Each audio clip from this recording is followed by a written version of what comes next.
Entonces, precisamente hoy en día toda la educación, porque como lo estabas diciendo, está en las redes, está en Google, está en todos lados, solamente que está en desorden y lo que cumple la academia en este caso es como ir dándonos una línea, unos lineamientos, pero en esencia o en definitiva, creo que sí es algo muy autónomo y que le permite a uno realmente tener dudas, investigar y no quedarse con todas las verdades, ¿cierto? No creérselas todas, sino estar involucrado realmente en el proceso.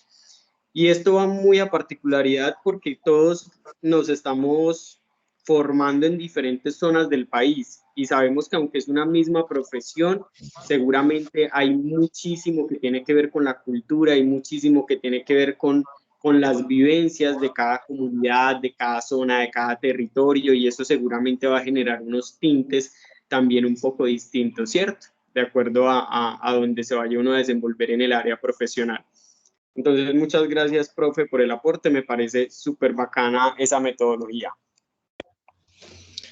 Eh, a usted, Freddy, gracias. Sí, eh, estamos en la sociedad, ahora se le llama la sociedad del conocimiento. Pensamos que el conocimiento, pero que el conocimiento per se nos va a llevar a esos niveles inusitados. Siempre nos han prometido que algo nos va a llevar a esos niveles inusitados antes se les llamaba felicidad, ahora tiende a llamársele bienestar. Y entonces primero fue la revolución industrial y todas las que han sucedido, que ya estamos en la cuarta, que desde esa hasta ahora, la inteligencia artificial se nos ha dicho, pues, en un tiempo se nos dijo que era la, la tecnología. Invención, ciencia y tecnología, creo que era lo que hablaban. Eso era lo que... Y entonces cada vez hemos visto que hemos asistido a un panorama que incluso es cada vez más gris. Y es como cuando hemos pensado que la educación por sí sola nos va a nos va a llevar a mejores niveles como sociedad en conjunto, pues. Y la educación, el educacionismo es eso de creer de que sí, la educación por sí sola ya arregla las cosas. Y no es la educación, sino qué tipo de educación. ¿Cuál es la que recibimos? ¿Y cuál es la que nosotros buscamos? ¿Cuál es la que pretendemos alcanzar? ¿La que cuestiona, la que reflexiona, la que analiza, la que contrasta o la que recibe pasivamente? ¿Y recibe pasivamente qué? Y según los intereses de quién. ¿Mm? Que es algo muy profundo. Es decir, lo que nos brindan como educación, esa educación, ¿a quién es que le sirve finalmente? ¿Mm? Entonces, claro, no es el conocimiento per se, no es la información en la red, ¿cierto? Es saberla buscar. Nunca la humanidad tuvo tanto acceso a la información, pero seguimos siendo sociedades manipulables, controladas, dominadas, subyugadas, sometidas. Pues por sí solo no es, ¿cierto? Entonces, eso es una reflexión importante que podemos hacer acá. Y estamos hablando, claro, de epistemología, es decir, cómo se construye ese conocimiento. Concretamente, como decía en una de las unidades, no hay una epistemología, hay muchas epistemologías, porque, claro, entonces, y máxime si hablamos de una disciplina o ciencia, ¿sí? Que concretamente ha construido el suyo, su conocimiento. ¿Pero cuál? ¿Qué tipo de conocimiento? El que obedece a qué intereses. Y eso es algo que ustedes deberán responderse en el transcurso de su carrera. Les invito para que lo planteen allí. ¿Los intereses de quién? ¿Sí? Son paradigmas que apuntan a qué. Es eso, de entrada, es algo, si se quiere, retador. ¿Mm? Para no venir entonces repetir la misma información de los mismos autores de unos señores que existieron hace mucho tiempo y que, claro, hicieron unos aportes importantísimos, pero hoy en día eso qué. ¿Qué nos dice el estructuralismo y el funcionalismo en cuanto a todas estas realidades que tenemos en nuestra sociedad? ¿Dice algo o no? Bueno, pues eso es lo que nos toca a nosotros, ¿no? Como profesionales. Y eso se cultiva desde el proceso de aprendizaje, es decir, cómo lo estamos asumiendo. ¿Mm? Entonces, yo soy un convencido de que si ustedes me preguntan, bueno, ¿cuál sería su lema, pues, en todo esto del conocimiento y todo? Yo les diría que todo conocimiento debería llevarnos a construir una mejor sociedad. Es eso. Digamos que normalmente nosotros estudiamos o se estudian porque queremos mejorar nuestra posición, nuestra situación económica y la de las personas cercanas, y no es que esté mal.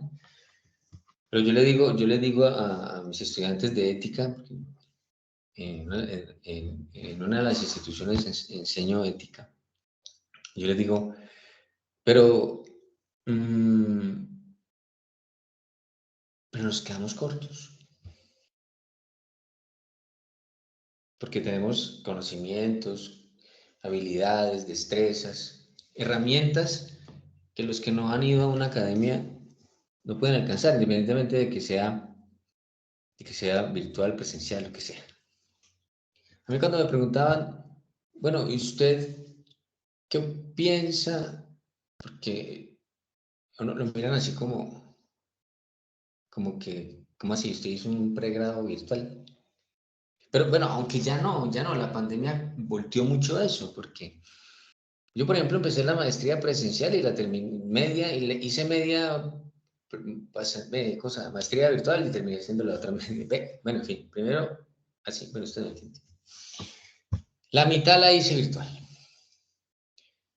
Ujú.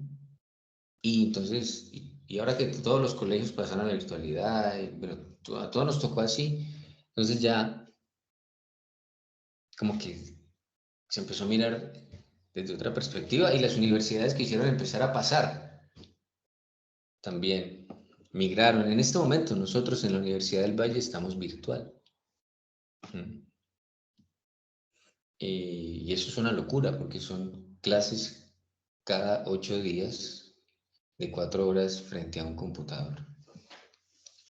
Porque claro, no se estaba preparado para eso y abruptamente pasamos a estas pantallas. Eh, entonces ya le doy la palabra a Daniel. Entonces, yo les decía, bueno, es probable, es probable que si nosotros estamos en una universidad todos los días, es probable que aprendamos más. Como es probable que el que va a la Universidad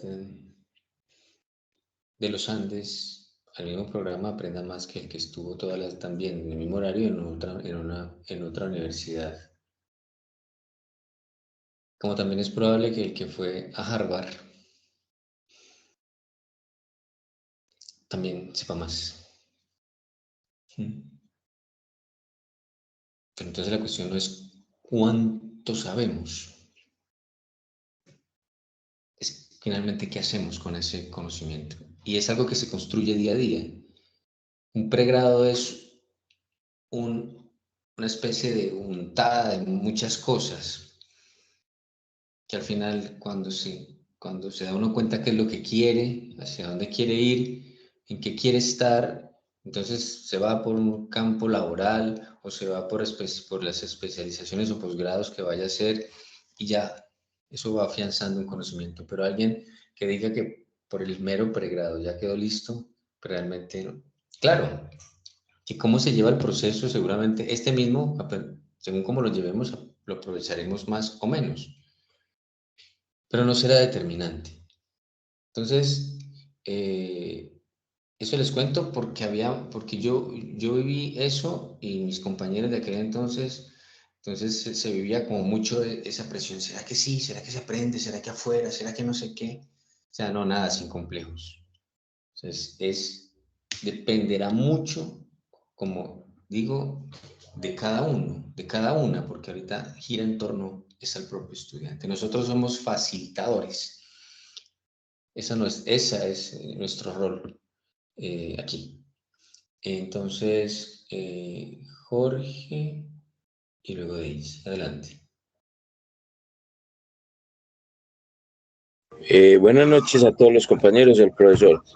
Profe, yo creo que la universidad importa y no importa lo que usted está hablando ahorita de que es que hay universidades que porque unos salen mejores que otros. Yo creo que eso tiene que ver mucho con la exigencia y, pero también tiene que ver mucho con la persona. Yo soy egresado a la Universidad de Antioquia en zootecnia y a nosotros, si perdíamos un examen, nos tocaba estudiar o estudiar, porque no nos dejaban, porque no había otra opción. Ahí no nos ponían nada, que es que haga un trabajito que haga. No, ya no está en el colegio. Los 3 exámenes de 33 estudia, si perdió el primero, tiene que estudiar para los otros. O aprende o se va. Y era una universidad pública. ¿Sí? Y después tuve la oportunidad de ser profesor de otra universidad y a uno el decano le decía, ay, es que vea, no deje los muchachos, trate de que ellos ganen. Entonces era uno como que perdían el examen porque no querían estudiar y le tocaba ir a que le presentaran Entonces eso también tiene que ver mucho con la persona, ¿no? Y con sí, pues hay estudiantes, yo le decía a los muchachos, la universidad está, los conocimientos están, uno les facilita todo y uno les colabora, pero depende de ustedes si quieren aprender y salir a ser buenos profesionales o no. Sí. En mi caso yo estudio psicología porque era algo que quería estudiar desde hace mucho tiempo. Es como que yo haya decir que estoy estudiando esto porque voy a conseguir plata, porque voy a montar. No, yo ya tengo mis buenos años. Esto lo hago más por crecimiento y por apoyar a las personas que pueda apoyar. ¿Sí? Por placer. Casi que sí, profe. Ya tengo he estudiado varias cositas y esta es una que quería hacer por placer. Y por servir también, obviamente. Y, profe, yo quería hacerle una pregunta, que ando Sí, como claro. cuidado porque estoy viendo Introducción a la Psicología y Epistemología. Y bueno, ahorita empecé a tener como algo de luz y usted en el trabajo que nos puso nos hace una pregunta de qué es psicología. Pero entonces, yo quiero saber cómo enfoco la respuesta del primer punto, porque me tiene. La enfoco, yo no quiero hacer un resumen del documento que usted nos dio, ya lo leí, ya sé qué es lo que el hombre dice y todo el cuento. Yo quiero hacer algo más personal de lo que yo he visto en los conceptos que he leído, tanto en los documentos de una y la otra materia. No sé usted qué me dirá, si voy bien enfocado o solo me concentro en ese documento. Pues yo pensaría que es bueno enfocarse en el documento porque pues cada asignatura tiene espera como unos resultados, ¿cierto? A partir de las lecturas y esto. Entonces, de pronto sí, utilizar el documento. Ahora bien, si usted considera que hay elementos que tiene la asignatura que podría complementar y traer a colación, claro, lo puede hacer. Pues no es por lo de la otra asignatura y no por como yo estoy viendo el documento como tal y como no escribir o hacer un resumen de lo que hay ahí, porque me parecería un insulto. Ok. Pues a mí, Listo. como tal, me Sí, parece sí. un insulto hacerle un Como resumen más. a él. Yo le puedo coger y sintetizar en una hoja lo que el man quiere decir. Yo pienso que es más bien colocar lo que yo entiendo que el hombre quiere decir. Sí, más tipo ensayo. Sí, Estaría bien. porque que hacerle un resumen yo se lo hago. Eso se lo hago en 2 párrafos. Listo. No sé qué es Sí, lo que estaría bien. Estaría bien, ¿te Jorge. parece. Ok. Gracias, Esa era profe. como la preguntita que le tenía sobre el trabajo. No sé si Listo. queda el tiempo. Muchas gracias, Listo. profesor. Con mucho gusto, Jorge. Daniel. Profe, usted también me dio la palabra a mí.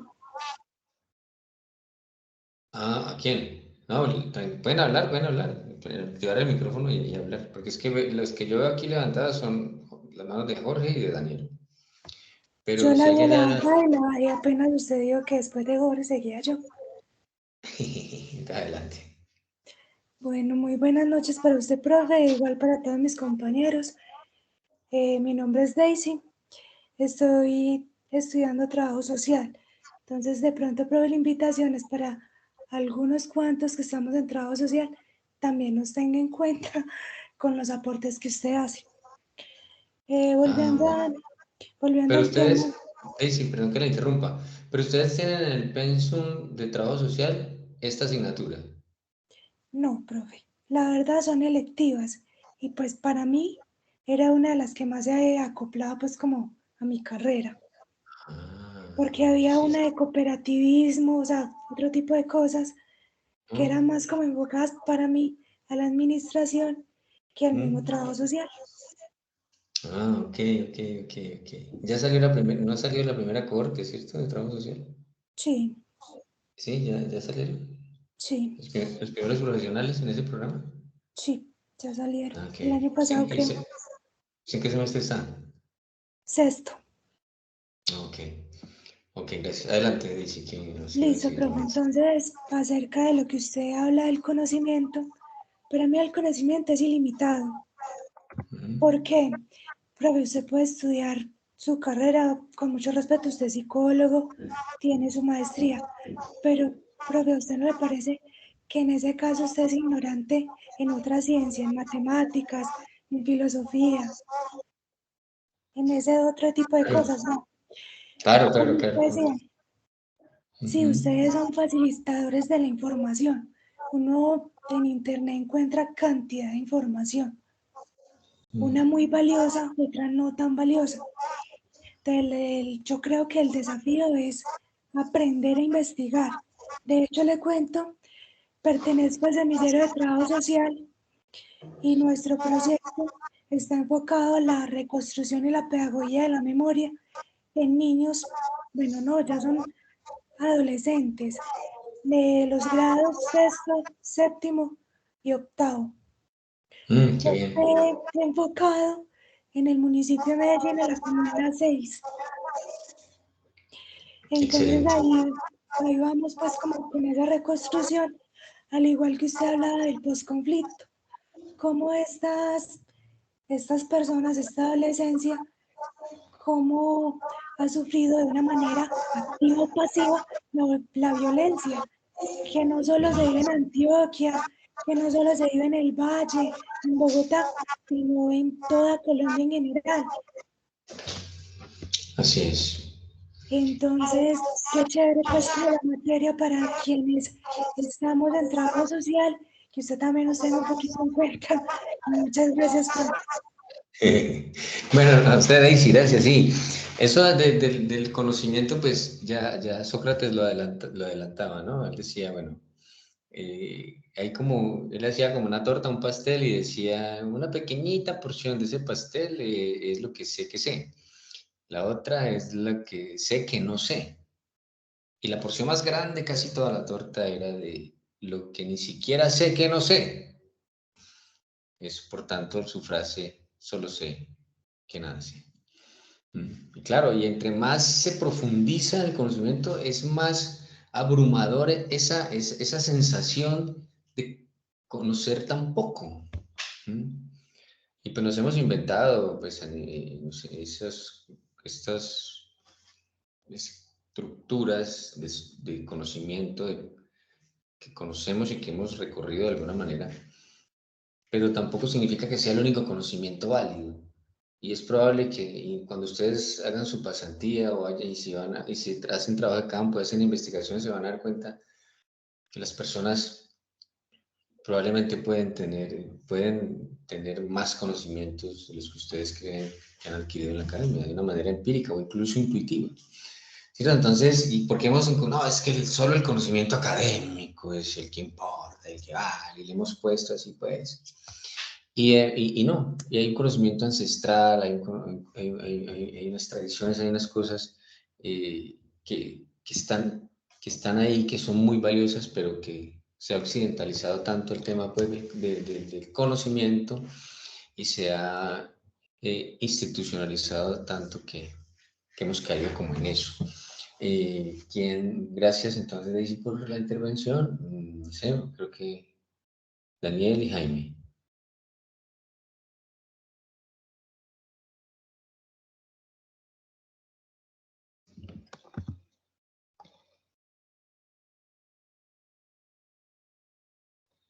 Bueno, entonces, no sé si alguien más quiere decirme algo o... Profe, buenas noches. Mi nombre es Jaime Bernal. Sí, Jaime, adelante. Pues me presento, soy gerontólogo de profesión. Quería estudiar psicología porque es un placer y me gusta, me nace, siempre he querido desde pequeño. Y pues como tiene que ir de la mano mucho con la gerontología, entonces también me va a ayudar para la profesión de base que tengo.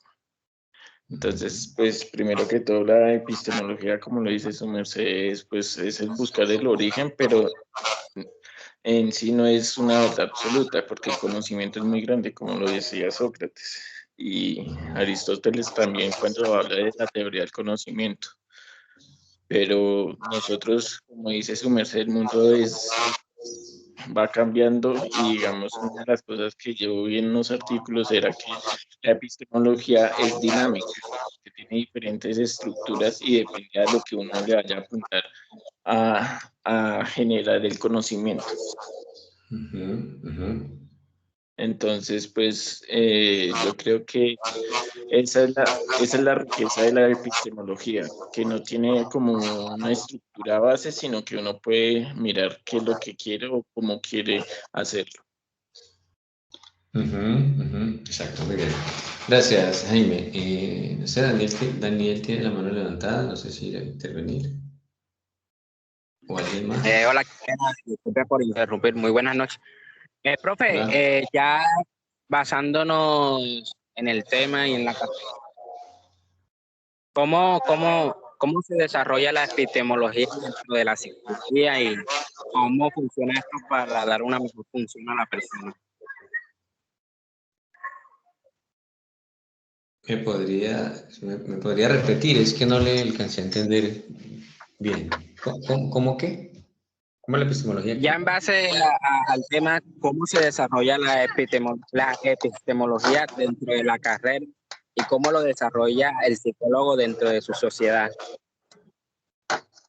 Bueno, listo. Voy entonces a tratar de responder eso entrando en materia. ¿Listo?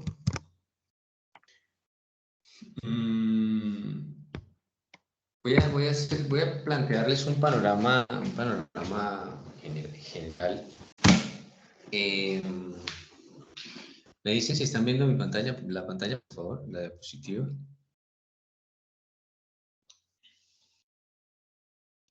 La diapositiva. Profe, Creo que dejé de presentar aquí. Todavía no Listo, se ve.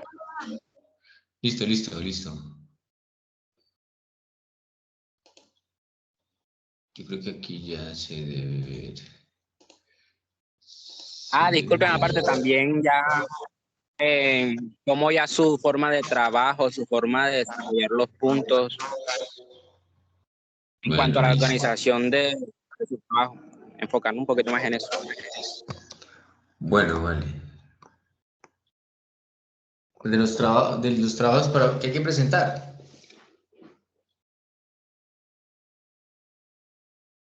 Sí, claro, cómo es su forma de, cómo se proyecta para que las personas realicen su trabajo, su didáctica laboral y así. Bueno, vamos entonces por partes. ¿Ahora sí la están viendo? Sí, profe. Sí, profesor. Bueno, bien. Entonces, espera que esto... No.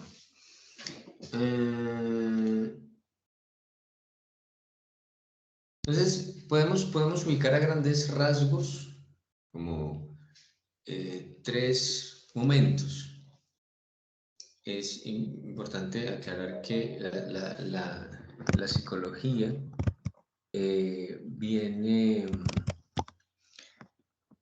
está ligada, como saben, a la filosofía.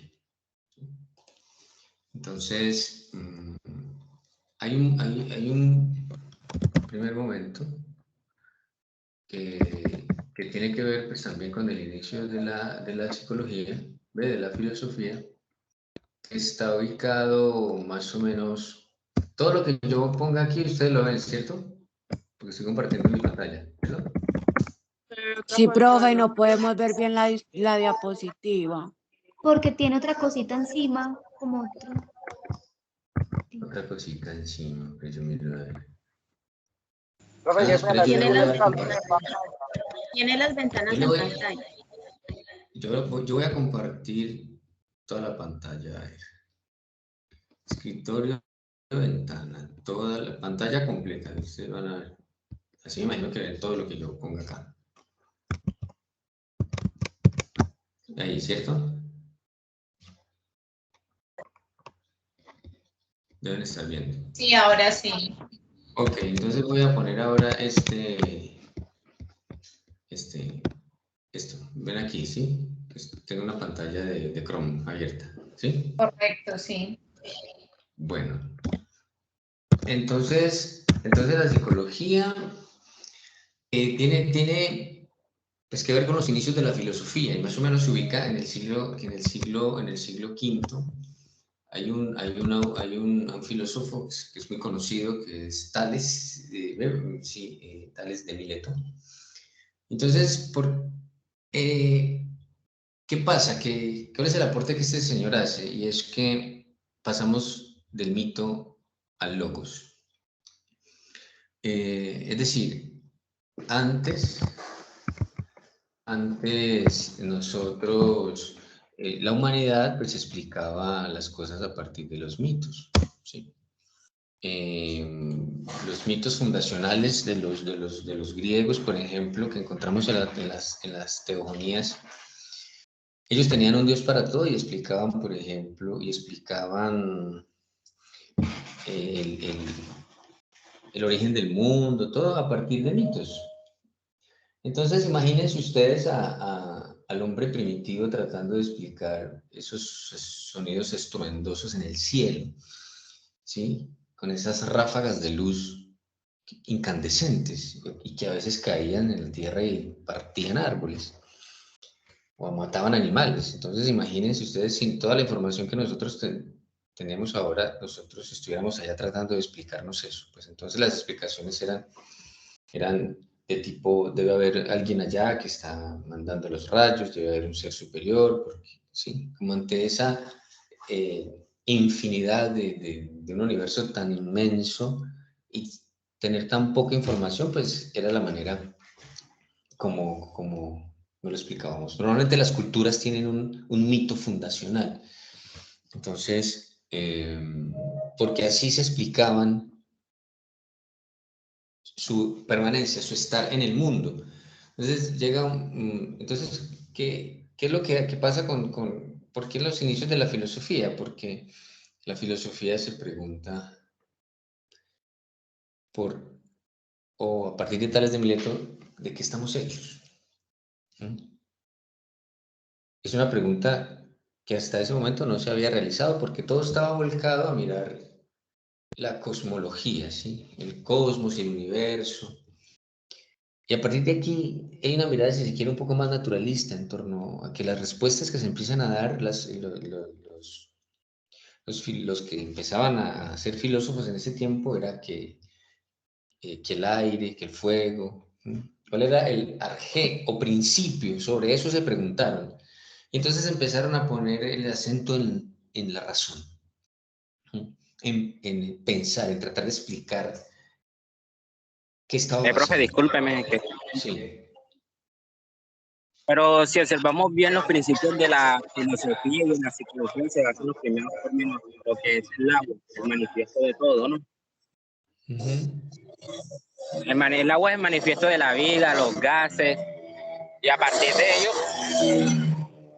de ellos se crean diferentes teorías, ¿no?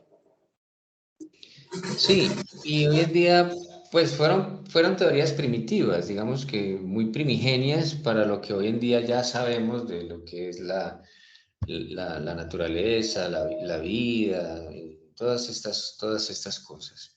Pero en su momento, pues sí, digamos, tenían como ese, era un aporte importante que le decía a la gente, venga, tratemos de explicarnos racionalmente por qué estamos aquí. Tratemos de conocer un poco más allá. Entonces, allí se empiezan a dar, digamos, dos movimientos, si se quiere, en torno a eso de lo que estábamos hechos. Y entonces se podía responder que éramos una sola sustancia, un cuerpo y se acabó, o éramos un cuerpo y algo más que le daba vida, que lo llamaron así, alma. Así que viene del latín anime, que significa soplo. ¿Sí? Entonces, parecía que ellos intuían que había algo, que sentían que pues, esa misma sensación de finitud, de pequeñez ante esa inmensidad, pues eso no parecía que no era fortuito. Entonces se crean, y voy a poner aquí, crean como dos corrientes que fueron el monismo y el dualismo. Claramente una dice somos una sola cosa, no somos nada más que eso, y el dualismo dice no, somos algo más, algo le da vida a esto. De hecho, tal vez ustedes ya sepan que este símbolo claramente pues es el símbolo de la psicología, pero me imagino que ya saben qué es, ¿ya saben?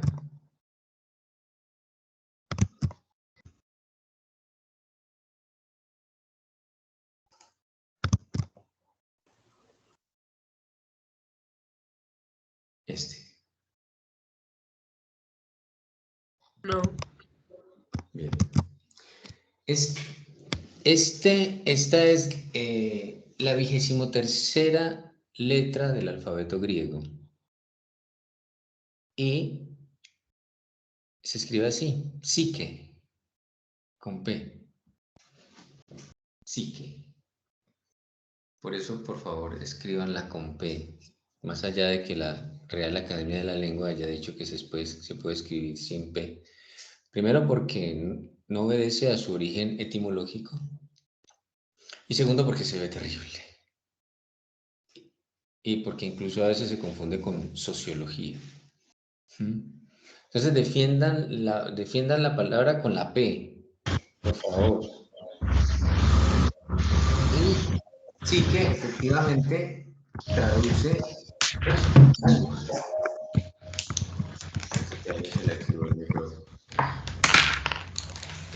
Pues sí que es un conjunto de procesos conscientes e inconscientemente propios de la mente humana. Eso lo estableció Sigmund Freud más que todo, ¿no? No, esa es una definición de qué. ¿Cómo? Lo que usted acaba de leer es una definición de qué. De la palabra esa psique. Bueno, no, eso se parece más a la definición de psicología, pero estamos hablando de la etimología del término. Ustedes saben que la etimología es una disciplina que estudia el origen de las palabras, el origen, ¿Cómo se compone? Sus raíces que por lo general son griegas o latinas para nosotros. Entonces, sí que traduce eso, traduce alma. ¿Sí? Por eso en un principio está asociado al estudio, porque está asociado al estudio del alma. Es decir, de hecho, sí que, no sé si ustedes sepan, también aparece en la mitología griega. Y era una hermosa mujer por la cual Afrodita sintió celos. Entonces Afrodita mandó a su hijo Cupido, el de las flechas, para que, ustedes saben que Cupido, bueno, lo que dice la mitología de los libros es que él utilizaba flechas, tenía unas flechas de ciertos materiales, bronce, cobre, bueno, entonces ellos explicaban el enamoramiento, acuérdense que ellos explicaban a partir de mitos, y Y lo explicaban a partir de un dios que flechaba, por eso o hasta nuestros días se mantiene la expresión de ser flechado cuando de enamorarnos o sentirnos atraídos se trata. Entonces, si él flechaba a las personas con el mismo tipo de flecha, se enamoraban. Pero si lo hacía con flechas de distinto material, de distinto tipo, por más que insistieran, no coincidirían. Esa era la forma de ellos explicar, porque había gente que sí podía tener una relación y había gente que no. Entonces, resulta que Afrodita mandó a su hijo a que hiciera eso y efectivamente Cupido fue a hacerlo. ¿Hacer qué? Que ella se enamorara del tipo más feo de la región. ¿Mm?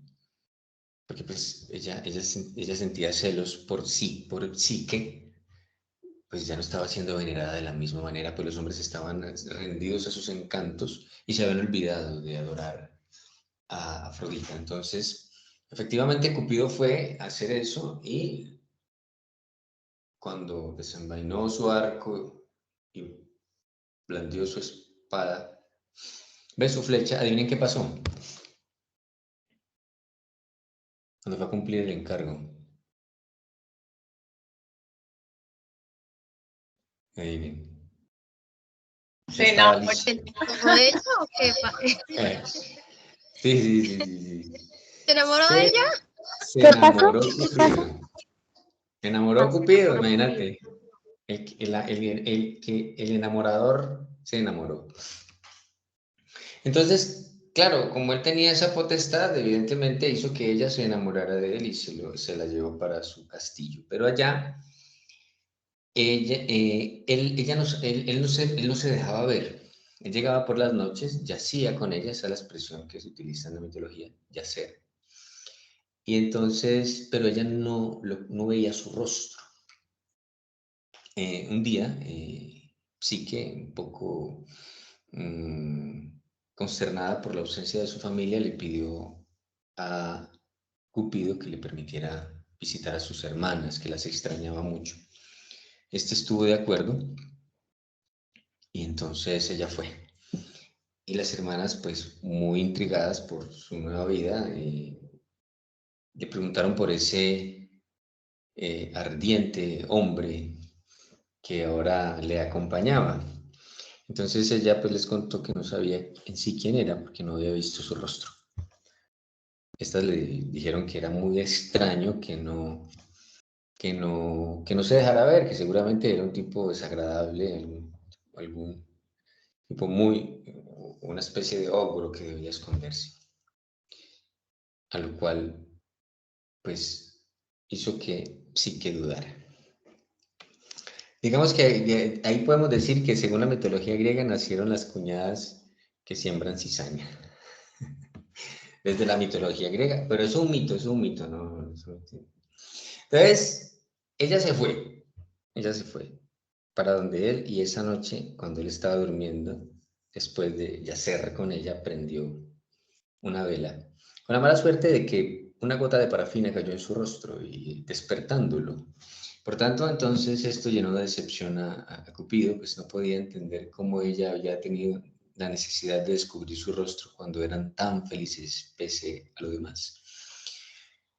Él entonces la rechaza y ella, muy dolida, recurre a Afrodita para recuperar el amor de Cupido. Esta le dice que para recuperar, que ella puede hacerlo, pero que para poderlo materializar debe ir al inframundo y traerle más belleza. Esta considera entonces que la manera más rápida de llegar es suicidándose, lanzándose al precipicio.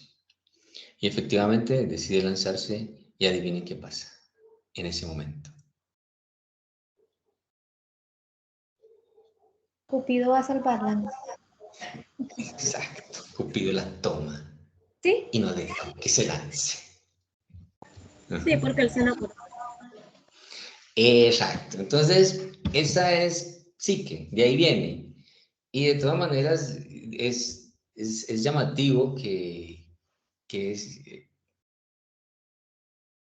ese origen etimológico y además está ligado a la mitología y que tiene que ver con psicología tenga alguna relación con el suicidio, ¿sí? A mí me llama, personalmente, siempre me ha parecido bastante curioso. Entonces, esa es este símbolo. ¿Qué es? ¿Quién recuerda? Es una letra. ¿Cuál es? 23ª del alfabeto griego. La 23ª. Exacto, muy bien, la 23ª letra del alfabeto griego que se escribe psique y traduce alma. Alma. Bien, entonces, pero como no nos quedamos en eso, no nos quedamos pensando si teníamos alma que trascendía o no trascendía, qué pasaba. Debemos recordar que entre el siglo V y el XV, miren que yo ahí tengo el siglo XVII, estoy marcando el siglo XVII. Pero no, recuerden que esto no son las edades de la humanidad, esas son, si se quiere, los periodos de la psicología. Como pues los más significativos o donde los historiadores han coincidido que se puede demarcar. Por ejemplo, entonces mire que ahí está el 17, pero entre el 5, miren que la franja amarilla empieza a la izquierda con el 5 antes de nuestra era. Y está saltando hasta el 17, pero entre el 5 de esta era y el 15, ustedes recordarán que es la etapa para la humanidad que se denomina la Edad Media. Y son una especie de 10 siglos perdidos para Occidente, puesto que todo toda pregunta fundamental que se haga el ser humano será respondida a partir de la fe. ¿Son perdidos en qué sentido? En que, por tanto, no hay otra cosa que importe. Es más, si alguien llegara a querer ir a un camino, a un terreno distinto al de la fe, tendrá problemas en esta época. Casos famosos como el de Galileo Galilei, que tuvo que renunciar a su teoría heliocéntrica. Bueno, la había planteado Copérnico, pero fue él el que la llevó a la luz. Hay uno que fue muy famoso que fue quemado en la hoguera por hablar del multiverso, que no era un solo universo, sino varios. Ese sí lo quemaron. Y bueno, ya sabemos, ya es muy, muy conocido lo de la Inquisición y cómo quemaban en la hoguera mujeres acusadas de brujería. El pueblo de los cátaros. ¿Señor? El pueblo de los cátaros, que no compartía ese dogma cristiano radical. Era más abierto a otras expresiones siendo cristianos. También fue la primera cruzada en Europa. Ok, muchas gracias. Muchas gracias. Las cruzadas también fueron las otras muy famosas. Entonces, en esos 10 siglos no hay nada que preguntarse. O mejor, cualquier pregunta que sea planteada será respondida con la misma respuesta. Dios. ¿Por qué sufrimos? Porque Dios lo quiere. ¿Por qué reímos? Porque Dios es buena gente. ¿Por qué hay hambre en el mundo? Porque Dios. Cualquier pregunta.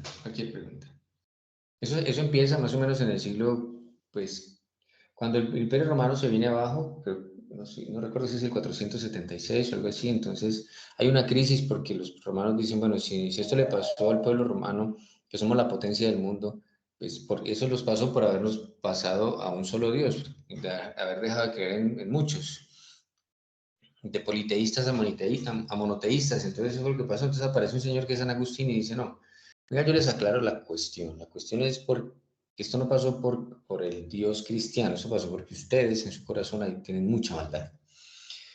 Y entonces,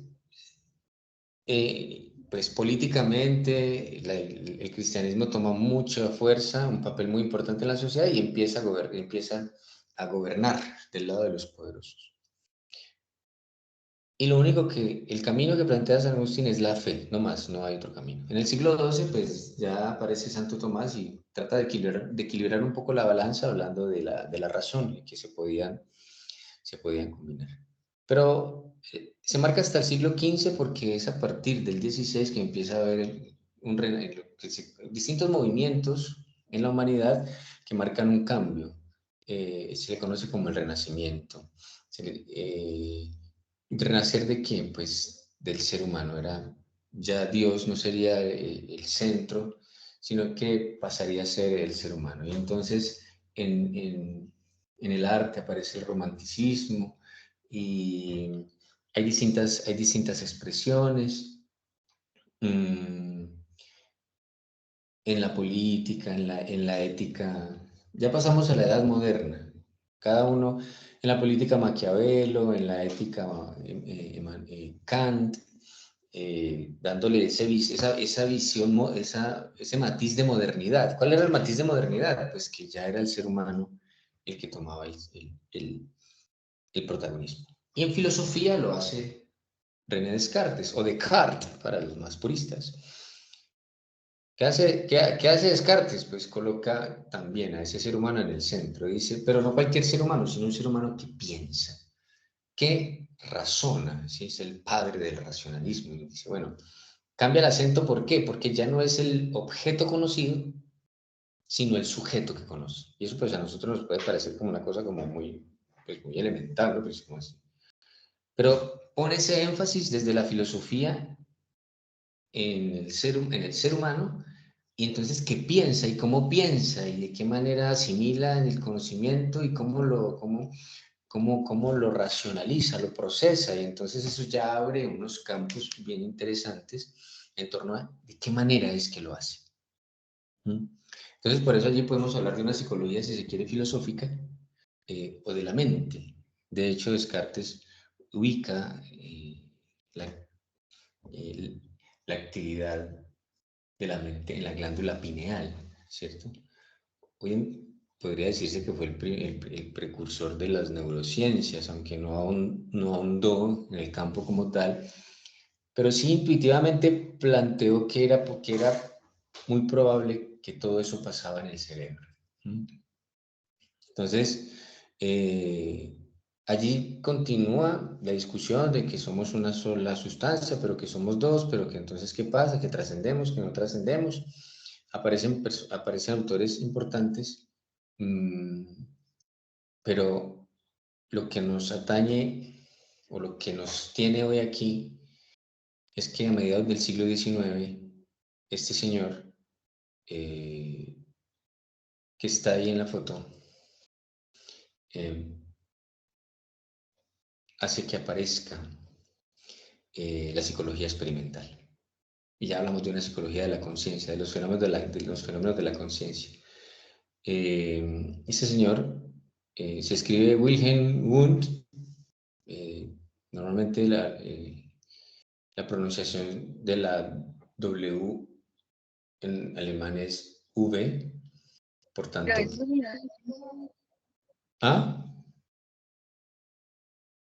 Por tanto, la pronunciación es Wilhelm, o bueno, pues sería Wilhelm, pero bueno, no nos pongamos tan allá, pero pues por lo menos que ustedes lo pronuncien con V para que digan, bueno, sí, esta gente por lo menos, ¿cierto?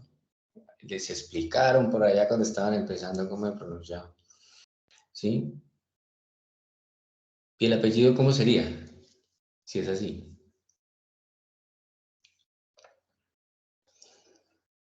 ¿No? Eso. Wundt, exacto. Wilhelm Wundt. Pero no, ojalá poner a pronunciar así como fueran alemanes, ¿no? Pero sí, que suene la V como Weber, por ejemplo, no decir Weber, ¿es cierto? Porque Weber suena, sí sería Weber. Entonces, para dar un ejemplo, entonces este señor, Wilhelm Wundt, en 1879, él es un fisiólogo, como ustedes han podido ver en los materiales en los contenidos del curso. Es un fisiólogo que dice, vamos a darle a la psicología su propio método y su propio objeto de estudio, que es lo que necesita toda ciencia. ¿Qué es lo que está pasando en esa época? estamos hablando de la segunda mitad del siglo XIX. ¿Qué está pasando en esa época? Pues yo les cuento así como de cultura general. Hay un auge de las ciencias sociales. Recuerden que unos años atrás, 1789, veníamos de la Revolución Francesa. Y entonces se había creado una necesidad de organizar las sociedades en torno a ese nuevo orden que se estaba buscando, que ya no fuera en torno al rey, ¿sí? Un rey que supuestamente lo colocaba Dios y que había que aguantárselo toda la vida y de ñapa había que aguantarse la descendencia, sino que el soberano no era él, sino el soberano era el pueblo y por tanto debía escoger a quién entregarle esa soberanía y por un tiempo determinado y nace la democracia, pero no fue tan sencillo organizarse, no fue tan sencillo decir, no, pues entonces organicémonos un congreso, un presidente, un poder, los tres poderes, no sé qué, la cosa, democracia, sufragio, no fue tan sencillo, hubo mucho desorden, hubo un caos, y entonces aparecen las ciencias sociales. ¿Con qué fin? Con el fin de contribuir a ese orden. Si ustedes miran un poco, no sé si de pronto las compañeras de trabajo social han visto un poco la historia de Comte, ¿cierto? Algunos de los autores de la sociología de pronto allí vieron que Comte lo que buscaba era precisamente eso, el orden, ¿cierto? Orden y progreso. De hecho, eso aparece en la bandera, en la bandera de Brasil, ¿cierto? Orden y progreso. O sea, se trajo desde Francia, lo pusieron ahí en la bandera porque ya ahí nos vendieron la idea de que el orden supremo y que hay un orden y que deben ser así, porque está, y Dios siempre es referente y todo perfecto, porque necesitaban que fuéramos sociedades organizadas para que pudiéramos, ¿qué? Pues adaptarnos a ese nuevo mundo y principalmente a las necesidades de la producción, de la productividad y de todos estos valores que ahora defendería el capitalismo. Entonces, pero las ciencias no eran ciencia todavía. Ni la sociología, ni la economía, ni la antropología, ni la psicología, no eran ciencias. Eran campos de estudio de otras disciplinas que no estaba muy claro eso, cómo se comía, cómo se abordaba. Entonces, cada una de estas disciplinas tuvo alguien que puso el pecho y dijo, yo voy a llevar esto a el nivel de una ciencia. Entonces, lo veíamos, en la sociología fue Comte, en la economía David Ricardo y Adam Smith, y en la psicología fue este señor. Es muy importante tener eso, tener como ese panorama general de qué es lo que está pasando, cómo eso se viene, cómo eso se da finalmente. Entonces, dentro de lo que ustedes han leído, díganme, por favor, si alguien lo sabe o lo ha podido establecer en lo que lleva del curso, lo que ha leído hasta ahora, ¿cuál fue, por tanto, ese método y ese objeto de estudio?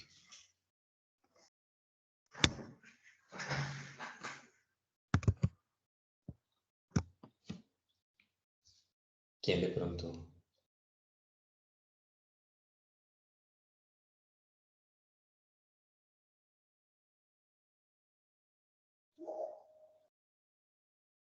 ¿No? ¿Ninguna? Profe, no tiene que ver con el comportamiento humano y como los desequilibrios que se fueron observando. Pues en este punto no. Ok. En este punto exacto no. Digamos, él dice, bueno, ¿cómo hacemos esto? Porque es que hay un afán, o sea, ustedes tal vez se han dado cuenta que eso de que lo que lleve la palabra ciencia, es una cosa así, ¿cierto? Ser científico, un científico, esta mano le salió, ¿verdad? Incluso hay en la Universidad Javeriana, creo que es la de Cali, hay un doctorado en teología. y los que estudian doctorado en teología de la Javeriana usan bata blanca. ¿Por qué? ¿Por qué? Porque necesitan el estatus de ciencia, aunque no se pueda tener en la teología ese estatus como tal, precisamente porque por su objeto y su método, porque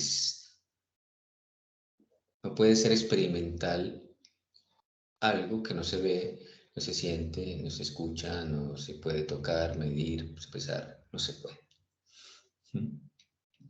Pero entonces está eso, esa concepción de que es hasta ese punto don Wundt,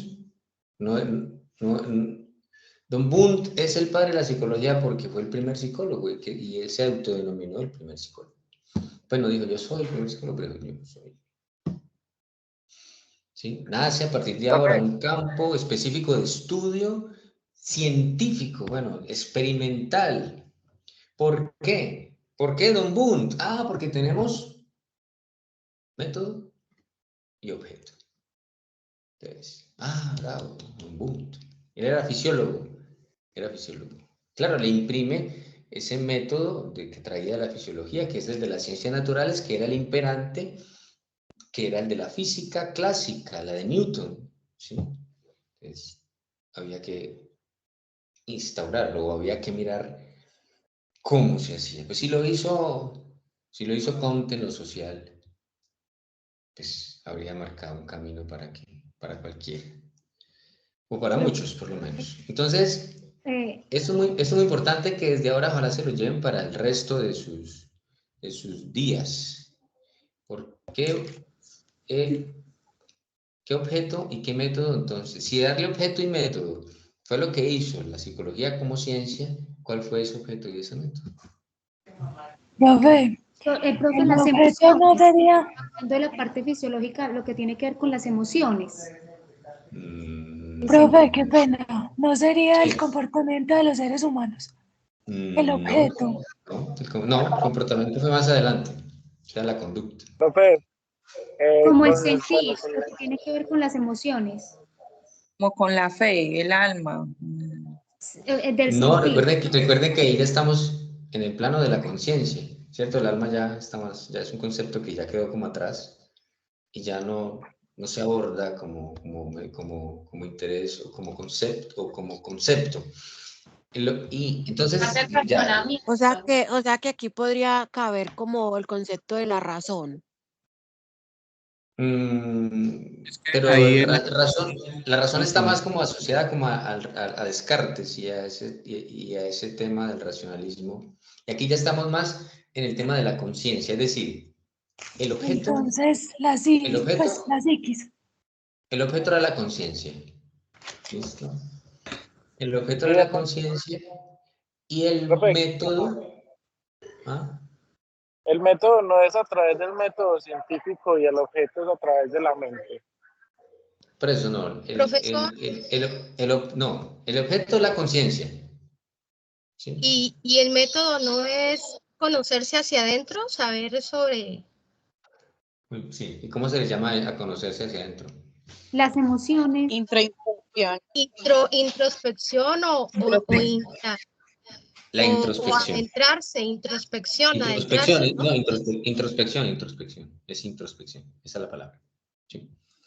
Entonces, ese era el método, ¿cierto? La introspección del objeto, la conciencia. O sea, ¿qué pasa aquí cuando entonces nos presentan imágenes, cuando aparecen letras, cuando nos chuzan con una aguja? Y entonces, ¿qué es lo que hacen todo eso? Pues toman, miden y toman apuntes y registran. Entonces, eso ya se está volviendo experimental, porque se puede medir, ¿cierto? O sea, él era fisiólogo, entonces debía irse, pues claro, su terreno conocido era ese.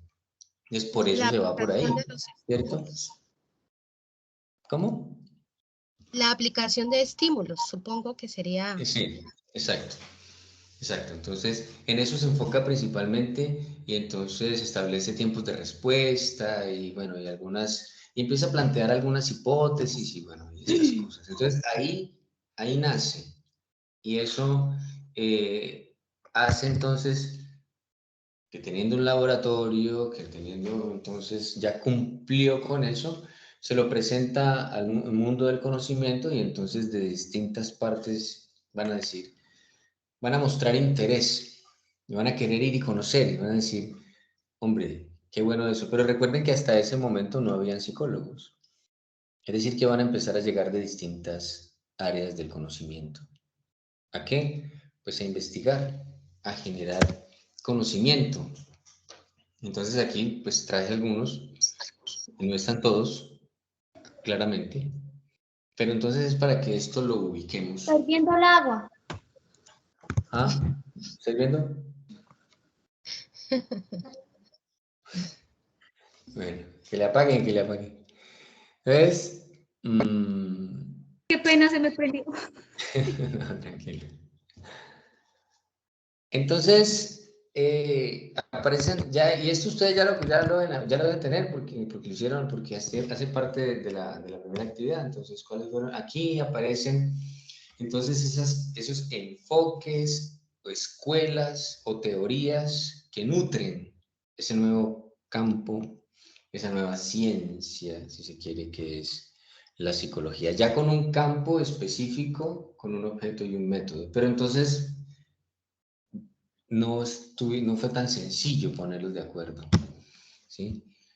No dijeron, ay, sí, ya nos dijeron por dónde ir, vámonos todos por ahí. No, cada uno desde sus intereses, desde sus intuiciones, desde sus conocimientos, planteaba un camino. Entonces, Wundt era claramente estructuralista,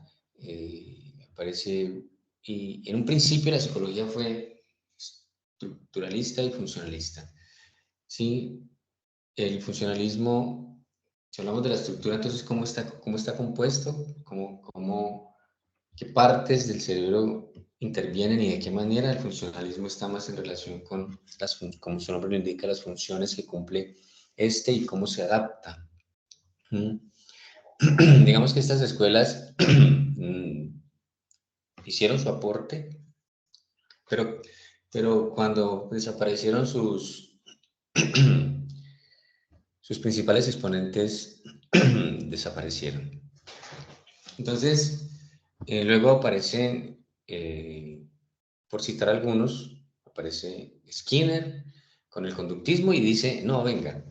Bueno, claro que pues él en sí no es el pionero del conductismo, es de pronto el más famoso, pero el pionero es Watson.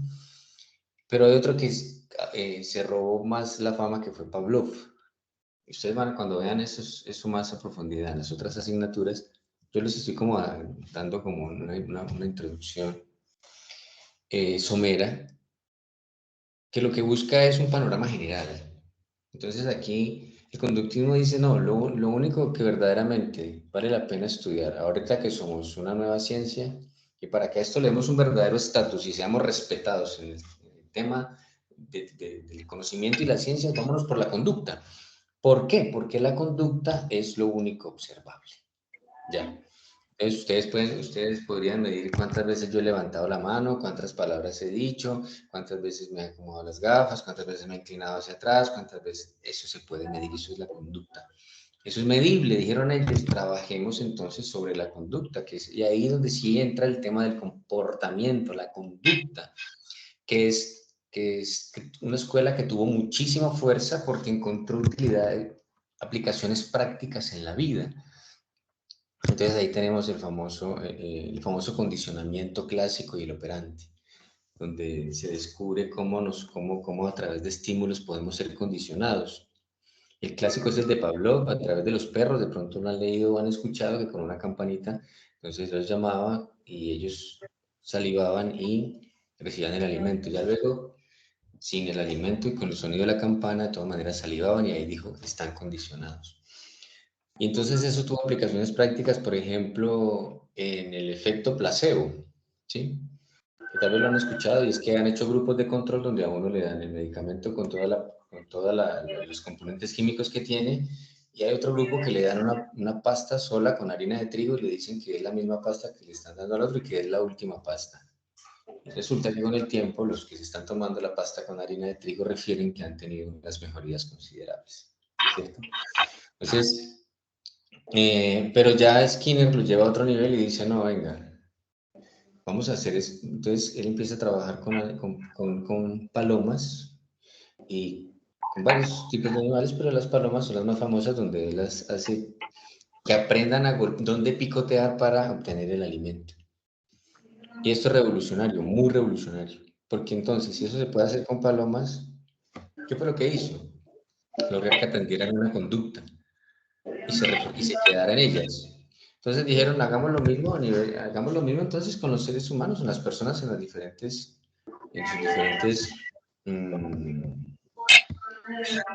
escenarios, en sus diferentes situaciones. Hagamos lo mismo. Vamos a hacer que la gente sea más productiva, estudie mejor. Es ejemplos de eso. El premio y el castigo, que nuestra sociedad está tan acostumbrada a eso. Que nos premien si hacemos las cosas bien o que nos castiguen si las hacemos mal. Eso es netamente conductista. Eso viene de ahí. Entonces, en el campo que ustedes quieran, entonces en el laboral, hay muchos reforzadores. Sí, el salario, las vacaciones, las comisiones, eso. El empleado del mes es otro. El niño, para que haga la tarea, el 5, la izada de bandera, si no la hizo el 1, la llamada, le apuntan en el cuaderno, o tiene que hacer el oficio ese día, todo eso. Eso es netamente conductista. Y aparece entonces, pues dentro de esas escuelas, enfoques, aparece este señor, que es Freud. Es supremamente interesante. Yo no soy... El psicoanálisis ya no existe, ahora se le conoce como psicodinámica. Digamos, si se quiere, se adaptaron muchas de las ideas de Freud que son importantísimas, que nos han dado luces acerca de lo que es el ser humano y su manera de estar en el mundo. Y este señor nos regala la teoría del psicoanálisis. Y a este sí le han llovido críticas porque precisamente de todos era el que menos podía sustentar un objeto y un método. Pero se las arregló e hizo unos aportes muy, muy, muy importantes. De hecho, Nietzsche sostiene que hay 3 grandes golpes al ego de Occidente. Ustedes entenderán que la cultura de Occidente se ha erigido sobre que hay una raza superior y que nosotros, bueno, nosotros somos los inferiores. El blanco europeo protestante es la raza superior. Y nosotros hemos adaptado a ellos su religión, de los europeos, y hemos creído que nosotros somos parte exclusiva y más importante de una creación, y que somos los consentidos, y que somos el centro, y que somos no sé qué, y que somos casi como ángeles y no sé qué. Entonces Nietzsche dice que han habido 3 grandes golpes a ese ego de la cultura occidental. La revolución copernicana, la que hablábamos ahorita, la revolución copernicana, el centro no es la Tierra, es el Sol. No éramos el centro de nada, como creíamos. La revolución darwiniana, que hizo contrapeso a la teoría de la creación y dijo que no, que éramos producto de miles de años de evolución. Entonces nos quitó ese puesto preferencial en la creación divina y nos puso al nivel de los demás. No éramos creación, éramos evolución. Eso fue otro golpe fuerte. Y el tercer golpe se lo dio este señor, al ego de Occidente. Había algo en nosotros, una cosa, como un lugar en un primer momento, o como alguien que desea dentro de nosotros mismos que nos pueda llegar a condicionar y hacer cosas que nosotros jamás podremos tan siquiera explicarnos. Hablo del aparato psíquico. Entonces, no dependíamos solamente de las fuerzas naturales o divinas. Había algo en nosotros mismos que se le conoció al aparato psíquico como el ello, el yo, el super yo. Ustedes más adelante van a ver eso. Pero esta teoría es fascinante, fascinante. Entonces, eso, en términos generales, hemos ido desde cómo estuvo asociada la filosofía, cómo pasa en un primer momento a estudiarse como el alma, luego como la mente y luego como la conciencia, y cómo a partir de ahí se van creando intereses de estudio que crean los enfoques o las escuelas, ¿sí? Entonces, eso es, si hablamos de epistemología, entonces así se construye ese conocimiento. Por eso hemos llegado a donde estamos hoy. ¿Cuál sería ese paradigma, ese gran paradigma que está vigente, muy vigente? Son las neurociencias.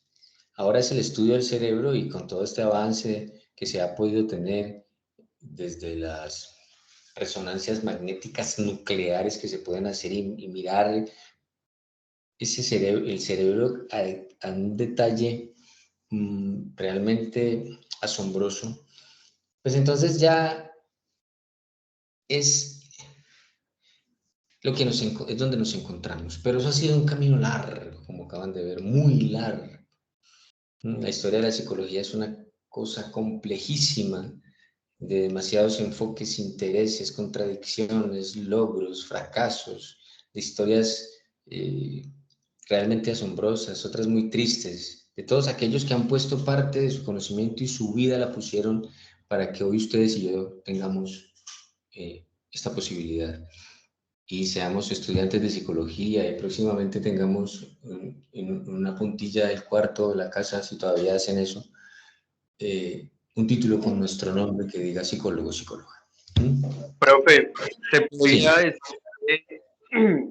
decir, ahorita estamos viendo nuevas habilidades, ¿cierto? Nuevas habilidades que se han venido desarrollando, y estamos en un momento, usted lo decía, en el que las ciencias del cerebro y de leer, pues como cada pasito está siendo mucho más fácil. ¿Se podría decir que la programación neurolingüística en algún momento se va a adaptar a la psicología o terminaría siendo una ciencia aparte?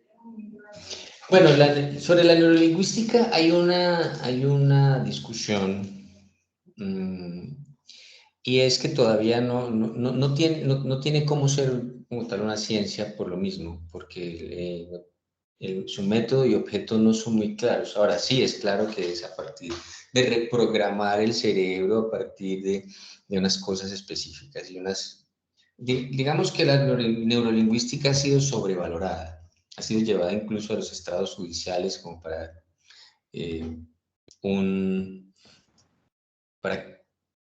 un juicio, ¿sí? Y ha sido utilizada en interrogatorios, que si la gente miró para la izquierda, que si miró para la derecha, que mintió, entonces que se hizo así, que Pero, no sé qué. profesor, ¿esa no sería una pseudociencia? Porque en Sí, este total. caso, pues la programación neurolingüística hasta el momento, en cuanto a la medición, pues imagínese cómo medir que porque la persona miró a la derecha, entonces esto, o porque la programación pues del lenguaje. Entonces, ¿no la consideran es una pseudociencia por ahora? Claro, sí, claramente. Y ahí se quedará así porque no hay cómo pasar a más. Pero de hecho sus mismos fundadores han reconocido que ellos adolecen del trabajo experimental. Pero entonces, ¿qué pasa? Hay toda una industria del coachismo, ¿cierto? Del echaleganismo, que entonces necesita esas teorías que le digan a la gente que si decreta, que si dice, que si se levanta más temprano, que si imita no sé a quién, que de edad, y entonces que, ay, sí, sí. Y no podemos decir que es es que es basura, tampoco, no. Tiene unas cuestiones interesantes en donde podemos decir, se ha comprobado que tiene una eficacia, pero no al nivel de compararlo con una disciplina como tal, y menos como una ciencia. Hace parte, podría decirse, como un área de estudio, podríamos decirlo, en aras de tampoco quitarle pues como todo su mérito. Pero por eso yo les decía ahora, ¿qué conocimiento? El conocimiento que según quién y para los intereses de quién y qué busca, eso hay que analizarlo. ¿Qué se ha teorizado? Mucho. Pero, ¿con qué intereses? ¿Qué intereses tenía Descartes, Kant? ¿Qué intereses tenían esos señores? Por lo general, teorizar para el statu quo, para el poder, para que las cosas se mantengan como están, como en nuestros días. Por lo general es eso. Por lo general es eso. El conocimiento obedece a los intereses de los poderosos, para que sigamos así, ¿cierto? No siempre, porque no se puede generalizar, pero en términos generales podríamos tener una interesante discusión en ese sentido. Entonces, pues era eso. Sí, sí. Una pregunta. Mirando hacia atrás, no sé, ¿ve algún parecido entre las neurociencias y lo que inicialmente es decir, desde el punto de vista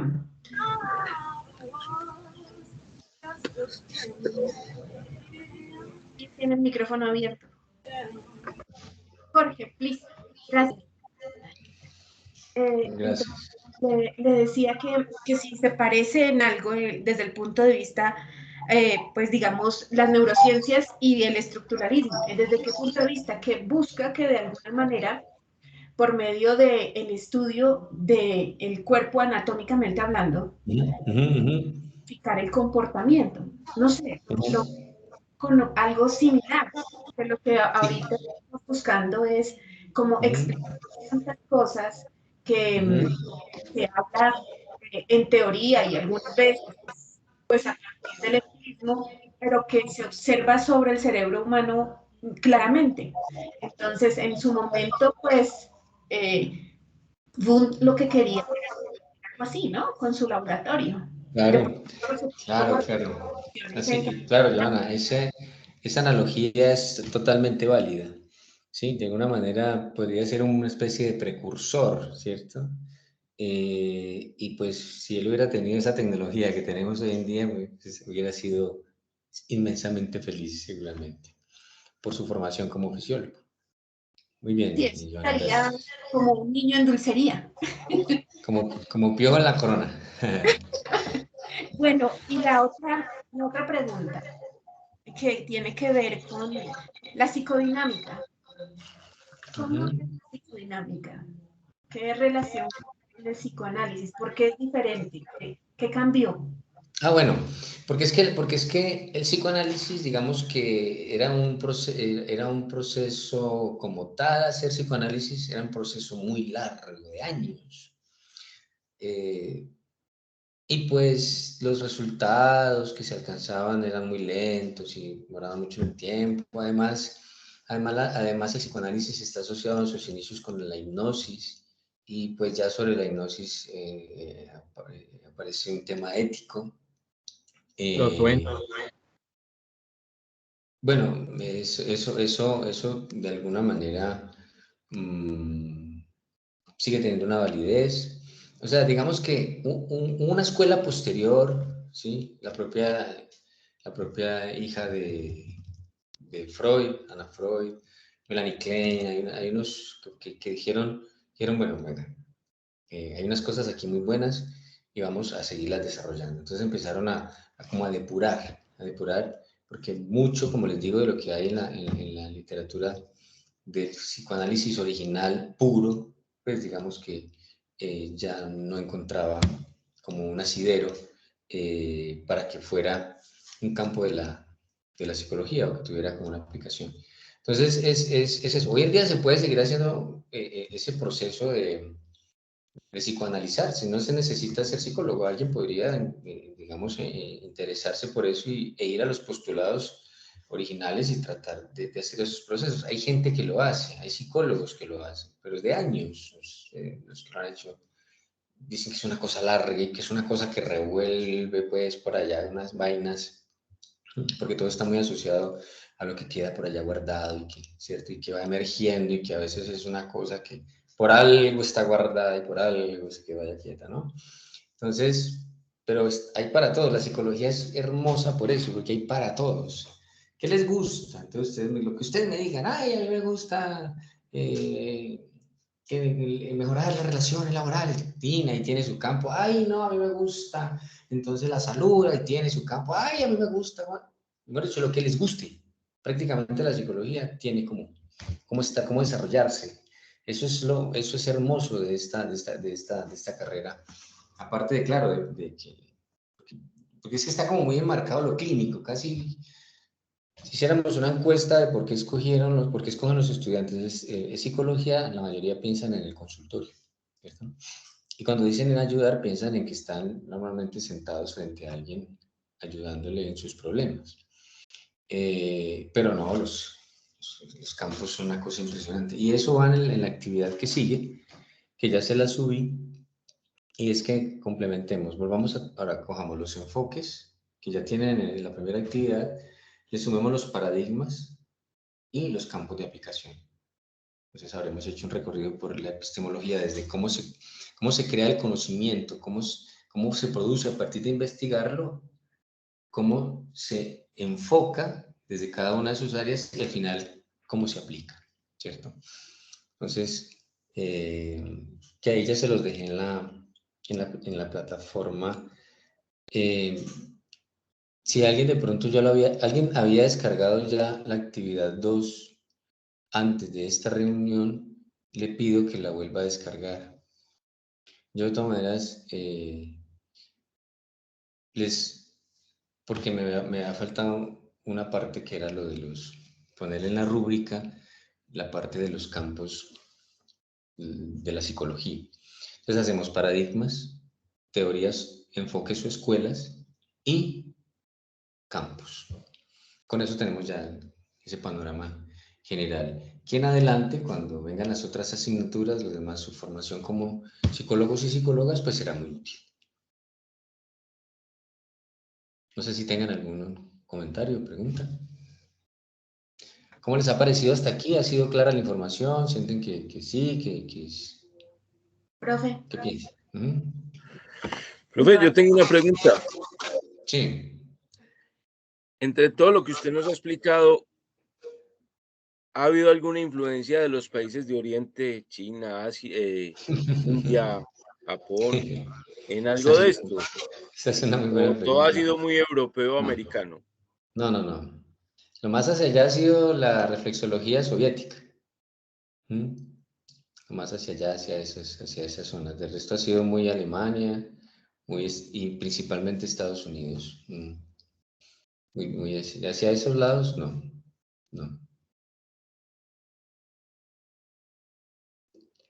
Muchas gracias, profe.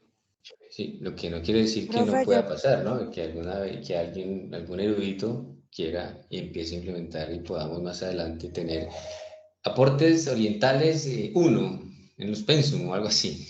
Pero por me ahora, imagino que no. ellos tienen algo sobre el tema muy de ellos, ¿o no sabe usted sobre eso? No. ¿O ellos también copian lo que nosotros estamos haciendo? Yo creo que la verdad, a ciencia cierta, no sé, me parece interesante para consultarlo. Es más, cuando lo consulte, por favor, me cuenta, me da un correíto.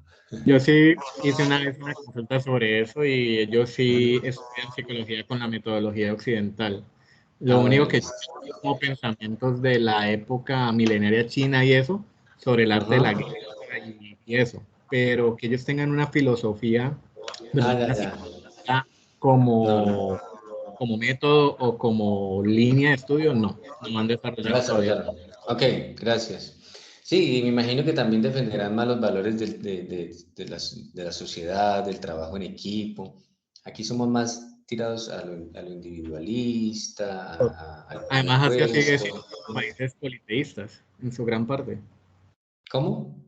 Que los asiáticos aún siguen siendo politeístas en gran parte de muchas comunidades. Bueno. Aún creyendo sobre eso también. Claro, entonces se permea por la cultura también y se hace algo muy interesante. Bien, ¿me iban a decir algo más? ¿Alguien? Profe, yo tengo una pregunta. ¿Cómo son las Sí. sustentaciones de los trabajos? Sí, son de 15 minutos máximo. Entonces, deben estar todos los miembros del grupo para el tema de la nota. Yo voy a crear un drive, lo voy a subir para que para las sustentaciones que vienen yo habilité 2 horarios, viernes en la noche y sábado en la mañana de 7 a 9:30, porque es que a las 10 tengo clase. El sábado entonces solamente puedo en ese horario. Entonces yo voy a habilitar un drive y ustedes por favor se inscriben ahí en los horarios, ¿listo?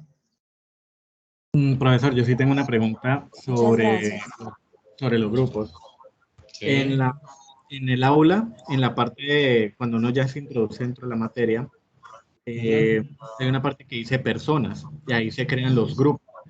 Estaba tratando de crear el grupo allí, pues con los miembros de mi grupo, pero primero yo creo que le mandé un correíto. Primero coloqué una persona que no era y ya no pude meter las otras personas. Entonces yo no sé si usted puede dejar eso por allí, porque cuando uno sube el trabajo, automáticamente queda el mismo trabajo para las personas que están conformando ese grupo.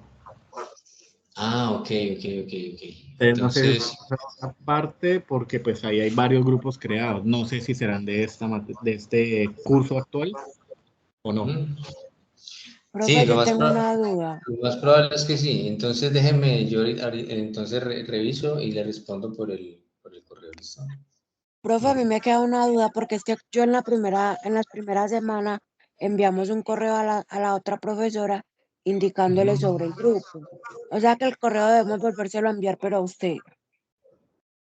No, pues igual lo que cuenta es cuando hagan la sustentación, o sea, cada uno sube el trabajo, ¿cierto? Entonces, ahí, porque pues puede ser incluso que al final cambiaron los grupos, alguien se fue para otro, ¿sí? Entonces, digamos que lo que tenemos en cuenta es cuando ustedes suben el trabajo a la plataforma y hacen la sustentación. Profe, yo tengo otra pregunta. Muchas gracias. Con gusto, sí. Bueno, la sustentación es grupal, ¿cierto?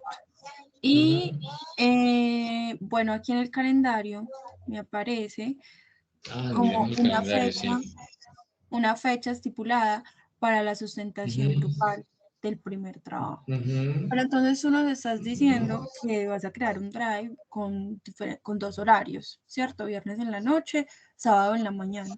Entonces, ¿esa fecha qué? Por eso, si usted mira aquí están viendo mi calendario, me imagino. Sí, va a ir Bueno, entonces, por ahí para el 5 del mes siguiente. Por eso, entonces usted dice, aquí dice, viernes 4, sustentaciones desde las 19 hasta las 21. ¿Listo? Ah, ok, ¿será que no me aparece todavía así? Sí, debe aparecerle porque yo lo publiqué. Es que está aquí. Sustentaciones y el 5 también, de 7:30 a 9:30, sustentaciones primer trabajo en grupo. Ah, listo, sí, qué pena. Miranda, bien, ya sé. Listo. Bueno, entonces yo voy a ver incluso si habilito hasta media horita más el viernes. Yo de todas maneras les subo los subo con los horarios disponibles y ustedes por favor se van apuntando ahí. Les pido por favor que sean puntuales y que tengan lista la presentación, tengan listo lo que van a decir, sean muy concretos. La dinámica de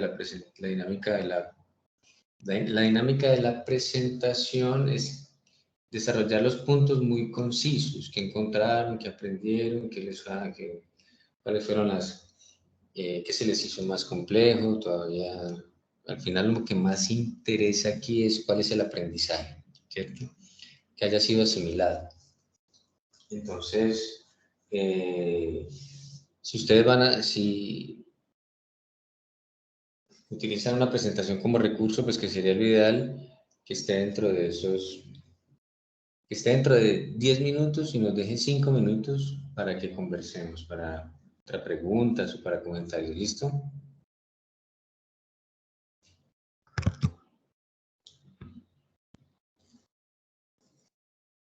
Profe, cierto que todos nos vamos a sacar 5 en epistemología, porque acuérdese, profe, que la epistemología trata de dudar de todo y de refutar todo y no dar por cierto nada. Por favor. ¿Y qué tiene que ver eso con que todos tengan 5? Que podemos refutar y dudar y aún nos ganaremos 5. No, tiene que ver con más, con construir conocimiento desde la razón. Profe, gracias. Estuvo muy buena la clase. Se llama facilismo. ¿Esa es otra corriente psicológica? Otra corriente ha sido creada hoy. Bueno, dentro de unos semestres la estaremos estudiando. Ave María, sí señor. Bueno, espero entonces que la información les haya sido útil, que hayan quedado, si quedaron más dudas, más incertidumbres que certezas, vamos bien, vamos bien. Lo importante es que de idea general, eso, la psicología es algo amplio, complejo, largo, de muchos años, de mucho tiempo. Es muy importante por qué se estableció como ciencia, qué fue lo que pasó, eso que hablamos, eso hay que tenerlo muy claro, mirar hacia y tener en cuenta que hay eso, que hay paradigmas, que hay escuelas, que hay campos. Y hacia adelante vamos haciendo lo demás. ¿Sí? Profe, una pregunta. Con respecto a la infografía, ¿es una infografía general o hay que hacer una infografía por...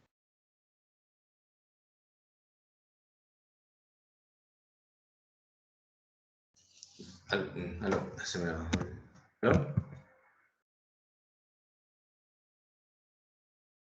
No escucho nada. No sé, parece que se le fue el internet. La infografía es uno de los puntos, ¿sí?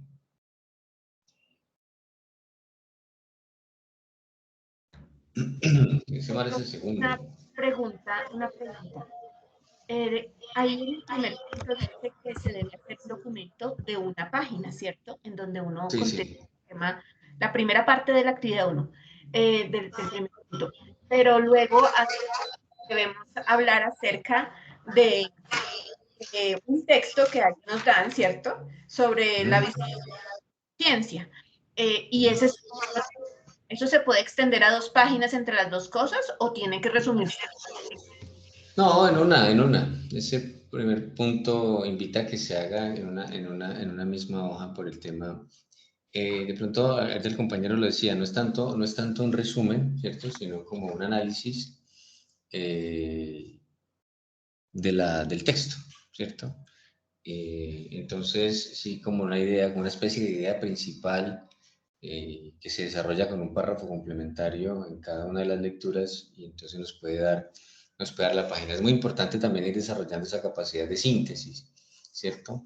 Decir con la menor cantidad de palabras lo mayor que podamos decir.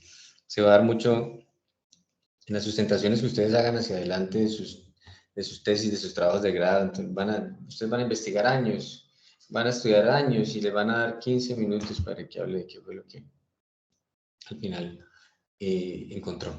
Entonces es importante ir desarrollando esa capacidad de síntesis desde ahora. ¿Listo? Gracias.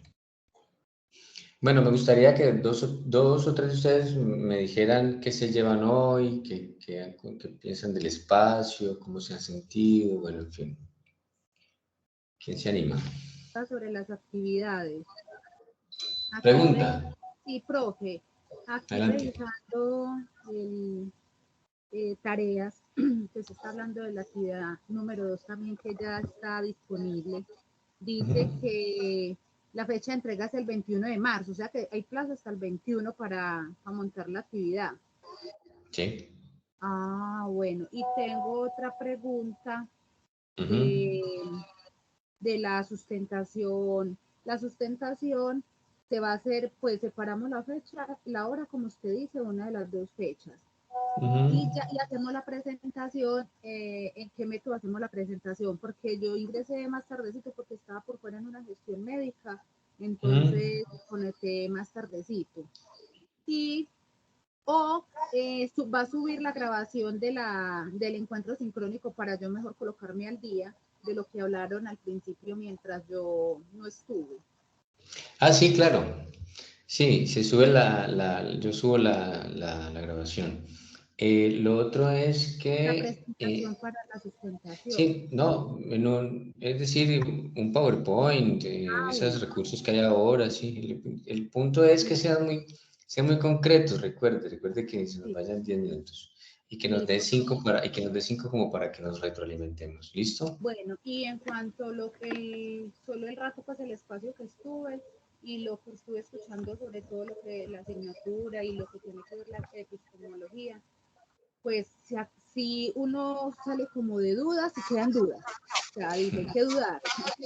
Pero si adquiere una más conocimiento de la forma en que se ha llevado a cabo el progreso o la evolución de la epistemología, de la psicología, de la filosofía, que lo que yo escuché ahora, lo que he ido leyendo, es un conjunto de todas en una sola, porque la filosofía va de la psicología, de la epistemología, o sea, todas van de la mano, aunque unas aportan de una forma la información y otras de otra, pero que todos llegamos, o sea, que todo llega a la ciencia, a la evolución, al conocimiento, a la mente, todo es una cadena, pero encadena el ser humano, valga la redundancia. Así es. Y me gustó mucho lo que usted estuvo diciendo, que es muy europeo, muy norteamericano, estas partes así, pero que aquí a nivel latino, pues también, o sea, le aporta a uno demasiado. Ellos pueden verlo de una forma y nosotros lo podemos ver de otra, pero en sí en conjunto va al ser humano, a la mente, al razonamiento, al pensamiento, al llegar a criticar, pero no criticar de una forma negativa al ser humano, es criticar aquello de pronto en el contexto de buscar soluciones, de buscar verdad o de dudar. Así lo he ido entendiendo. Muy bien. Así me gustó así mucho. es. Bueno, estuve, me interesó mucho. Escucharé la primera parte del encuentro para colocarme más al día. Listo, señora Cristina, gracias. Sí, tener en cuenta que todo viene mezclado, pero hay un momento en que para nosotros hay una separación y es a partir de Don Boone, que ya nos regala un método y un objeto concretos. La filosofía siguió siendo filosofía, es y será filosofía, y la psicología se desprende y ya tiene su propio campo epistemológico, claro. Teórico, sí. Y en Latinoamérica también tenemos, en Latinoamérica la psicología social es gringa. Los gringos nos hicieron objeto de estudio. Y entonces, claro, vinieron también los psicólogos de allá. Y sabían ellos más que nosotros, de nosotros mismos, porque nos aplicaron cualquier cantidad de test. Pero entonces llegaron unos señores latinoamericanos de aquí, de nuestra región, y dijeron, no, haremos nuestra propia psicología, la que tenga que ver con nuestras necesidades sociales, con nuestras realidades, no con test que sean para los de aquí, no para los de Wisconsin, ni para otros lados. Entonces, nace la teoría, ahí nace la psicología social comunitaria. Pero ustedes la van a ver ya cuando vean los campos de la psicología. Pero también aquí para nosotros tenemos teóricos, tenemos gente que ha puesto el pecho. Ustedes les anticipo que van a conocer de un señor que se llamó Ignacio Martín Baró. Fascinante, fascinante. Sí, Natalia Montero, venezolana. Ahí vamos. Profe, hola, buenas noches. ¿Cómo? Hola, buenas noches. Para hacerte una pregunta, ¿no van a tomar asistencia? No, asistencia no. Ah, bueno, gracias. Bueno, con gusto. Entonces, agradecerles por haber estado aquí este rato conmigo. Yo lo disfruté mucho. Sí. Yo tengo una pregunta. Adelante. Es más que todo sobre los enfoques psicológicos. Es que entro en una confusión, porque es que algunos autores citan de que el psicoanálisis es un enfoque, pero usted ahorita nos decía de que no. Y que la Gestalt también era considerado un enfoque. Entonces, algunos dicen que es el estructuralismo, conductismo, psicoanálisis, constructivismo. Y otros dicen psicoanálisis, conductivismo, humanismo, cognitismo y psicología sistémica. Sí, todos esos son enfoques? ¿Dónde está la confusión? de que si el psicoanálisis pues entra ahí y la Quetzal también, porque los otros autores no lo citan. Sí, claro, entran ahí en esa diapositiva de lo que fueron los enfoques o escuelas. Entran ahí. O sea, que serían lo mismo, pues. Sí, hacen parte de los enfoques. Sí, porque los paradigmas los paradigmas son esos como generales de donde se desprende, que vienen de la filosofía. El empirismo, el racionalismo, ¿sí? Eso es como, porque esos fueron los que se preguntaron en la Edad Media por cómo aprendíamos. Entonces el empirismo dijo desde la experiencia, el racionalismo dijo no, desde las ideas. Y entonces así se la pasaron, ¿sí? Entonces, claro, de ahí, digamos que bebe la psicología en esa etapa filosófica o que veíamos que era de la mente. Entonces, claro, ahí está. Pero luego ya cuando todos se juntan a estudiar en psicología ya como una disciplina como tal, se empiezan a crear los distintos enfoques, marcos teóricos, escuelas, ¿no? Y todos esos que usted nombra caben ahí, desde sus distintos intereses. Entonces, profe, a este punto ya no tiene ningún enfoque filosófico.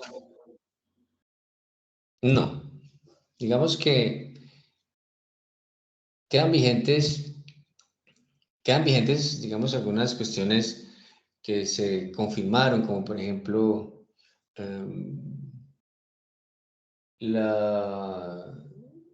las ideas innatas, ¿cierto? Por ejemplo, el constructivismo en la educación se basa en parte de que nosotros tenemos un acercamiento, aunque sea intuitivo, a un tema aunque no lo conozcamos, ¿cierto? Eso todavía sigue siendo un presupuesto que viene vigente desde ese tiempo. Por ejemplo, la tabula rasa ya no, ¿cierto? Que somos un tablero en blanco, sobre el cual se escribe lo que queremos. No, eso, porque tenemos como el otro presupuesto de que, aunque sea por intuición, podemos tener un acercamiento. Cuando yo les puedo preguntar a ustedes de un tema rarísimo y decirles, bueno, pero ustedes, ¿qué se imaginan que puede hacer eso aunque no lo conozcan? Ustedes empiezan, eso se puede parecer a tal cosa o a tal otra, y a partir de ahí tener unos acercamientos, aunque sea un tema desconocido. Entonces no quiere decir que pues que ya que se desprendió de la filosofía y lo que dejó la filosofía quedó absolutamente en el pasado, no, ¿cierto? Pero que ya hoy en día, ¿sí? Está más preocupada por el tema. Sí, claro, la psicología como la ciencia que estudia el comportamiento y los procesos mentales ya está mucho más enfocada al tema de las neurociencias y cómo funciona el cerebro, pero no quiere decir que lo de atrás ya no sirva, el conductismo sigue vigente, ¿sí? El psicoanálisis como tal ya no, pero sí dejó la psicodinámica, la psicología cognitiva, o sea, todos esos aportes que se han hecho hoy en día siguen teniendo aplicación ¿en qué? En los campos. Y mucho de eso, o sea, nunca podrá desprenderse del todo y como decir la filosofía acaba de salir en este momento por completo de la psicología, no, ¿cierto? Pero ya, digamos, como tiene su propio objeto y su método hacia adelante, pues ya se desprende de los intereses de la filosofía. ¿Sí soy claro? Listo, sí, señor. Profe, volviendo al tema de la forma en que se debe entregar los trabajos, pues hasta el momento le comprendo que hay que tener buena redacción, argumentos y puntos clave para hacer el desarrollo de sus trabajos. Por otro lado, no me quedó muy claro el proceso que hay que aplicar, normas APA, sangría o con ustedes, ¿qué normas hay que aplicar? Sí, normas APA, esas son las que utilizamos en la universidad y en el programa, pues somos, digamos que le hacemos un énfasis aún mayor, porque pues son las normas de la Asociación Americana de Psicología, ¿no? Y entonces acá, yo les dejé en el trabajo, en la actividad B2, les dejé un link a una página que es de un profesor de la Universidad Autónoma de Occidente de aquí de Cali, que es muy práctico. Usted entra ahí y usted dice si voy a citar un artículo académico, si voy a citar un libro, si voy a citar un video de YouTube, si voy a citar, y ahí le va apareciendo, incluso usted puede escoger si con TED, si APA, pero con nosotros siempre APA, siempre. Y que sea séptima edición. Bueno, yo entiendo que bueno, a la hora de citar, pues no solamente contigo, sino que creo que con todos los profesores hay que ser pues como muy cuidadosos. Pero cuando hablamos de pronto de márgenes, tipo de letra, ¿eres muy estricto o relajadito? Sí, no me peliculo tanto con eso. De verdad lo que Ya a mí vemos más... muchos novatos, profe. Profe, pero aunque, disculpe que interrumpa, pero si vamos bajo las normas APA, que es lo que exige la universidad, las normas APA habla el tipo de letra, el tipo de fuente, todos los espacios, los interlineados, habla para cada uno de los, de los párrafos que se van a utilizar, en cómo se utiliza, si es negrita, según el APA dice todo, según cómo uno vaya a hacer el trabajo, el APA le explica a uno cómo hacerlo. Cuando ellos le comparten a uno compañeros, para muchos que de pronto apenas estén empezando bajo las normas APA, ahí ellos, los profes en las asignaturas abajo le colocan a uno las normas APA.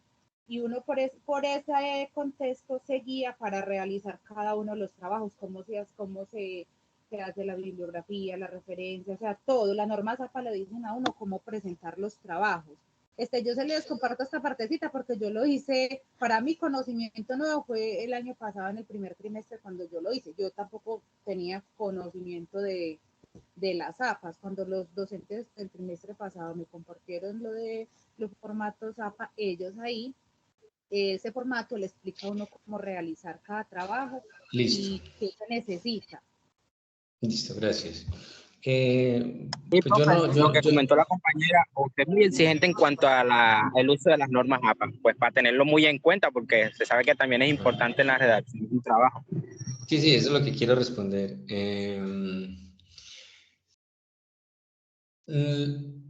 Digamos que ahorita ustedes van a tener muchas asignaturas donde le van a trabajar pues como fuertemente eso. A mí digamos que no está como en esa dirección. Yo a lo que yo le pongo énfasis es a que usted cite la información.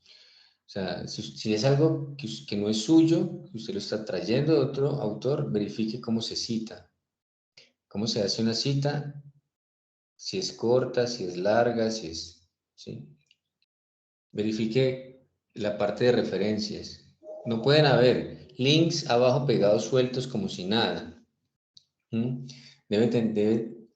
Cada cosa, si es un libro, si es un artículo académico, si es una revista, si es un periódico, lo que sea, un video de YouTube, todo eso va citado porque esa información usted la está trayendo de alguna parte, no es suya. Entonces, hay que dar, sí, el crédito al autor y hay que evitar caer en plagio. Eso es lo que realmente me interesa, ¿sí? Lo demás, hacen una portada normal, como se hace, la cosa, la vaina, y hacen el desarrollo del trabajo. No voy a ir al detalle de si la margen, de si la cosa, si la letra, si tiene la sangría, si la cosa, nada. No, es claramente el contenido y que se vayan familiarizando, ¿sí?, con el tema de citar. O sea, citar y referenciar. Yo traigo un autor, pongo el apellido y el año, pero abajo tengo que ir a las referencias y colocar el resto de la información. Eso sí eso sí es en lo que hago énfasis. ¿Listo?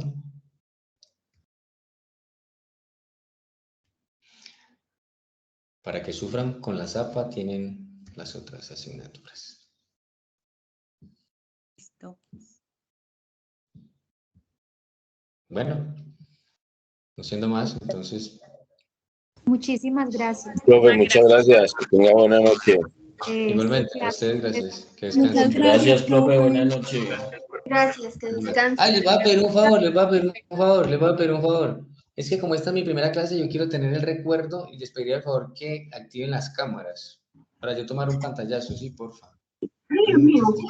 Buenas noches, profe. Buenas noches. Ahora sí nos está viendo. Entonces, a ver, dice aquí, ¿cómo será que pongo esto en un mosaico? Bueno, voy a dejar de presentar.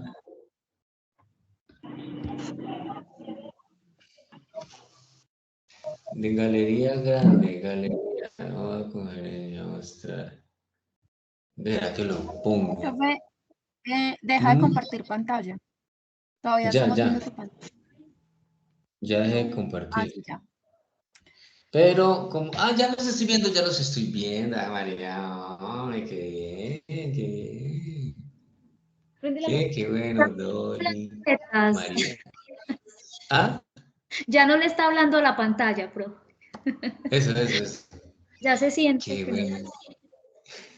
Qué bueno verles. Ay, Yesenia, Jaime, Lorena, Daniela. Parezco un abuelito así como, viendo los nietos. Bueno, entonces voy a tomar el Los nietos pantallazo. que va a hacer llorar todo este semestre. No, conmigo no sufrirán, entonces, perdón, quietos, ahora sí, pero sonrían que parece que quedaron contentos con la clase, porque yo, bueno, a la 1, a las 2, a las 3. Eso, muy bien. Muchas gracias. Feliz noche. A usted, muchas gracias. Hasta luego, que estén bien todos. A usted, profe, chao.